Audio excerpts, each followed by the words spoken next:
Hiru txerrikumeak.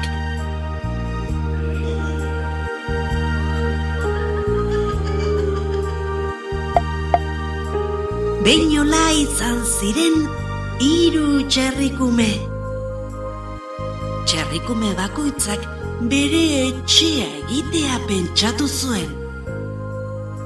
Txerrikume nagusiak lastozko etxea egin zuen. Etxea baina alagaina.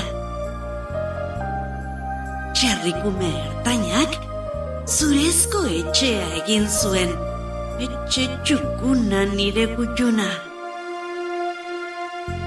Txerrikume txikiak berriz harrizko etxea egin zuen.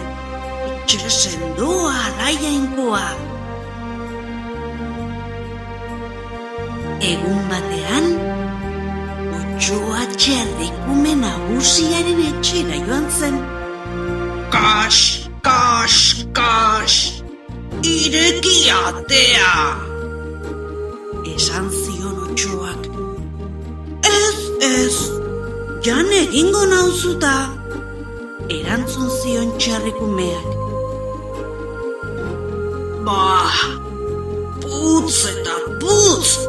Lastozko etxea airean botako dut! Otsoak putz eta putz egin, eta lastozko etxea desegin. Harin txerrikumea ezkutatzera, zoaz anaia ertainaren etxera. Gero, Otsoa txerrikume ertainaren etxera joan zen. Kas, kas, kas! Ireki atea! Esan zien Otsoak. Ez, jan egingo gaituzuta. Erantzun zioten bi txerrikumeek. Putz eta putz! Ezko etxea airean botako dut! Otsoak putz eta putz egin, eta zurezko etxea desegin. Harin txerrikumeak ezkutatzera, zoaztea anaia txikiaren etxera. Geroxeago, Otsoa txerrikume txikiaren etxera joan zen. Kas, kas, kas! Ireki atea! Esan zien Otsoak. Ez, jan egingo gaituzuta. Erantzun zioten txerrikumeek. Putz eta putz! Harrizko etxea airean botako dut!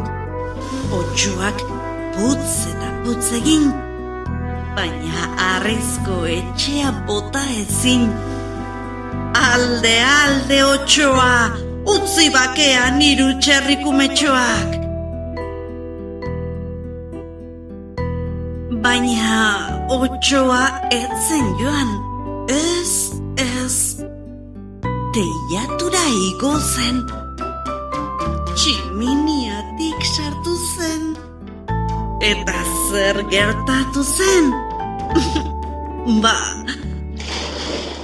Zopa beroaren eltzera erori zen.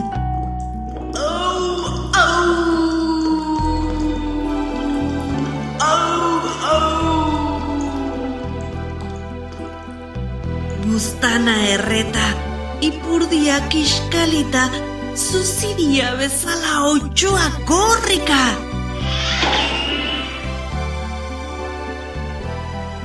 Eta txerrikumeek pozik barre egin zuten gogotik.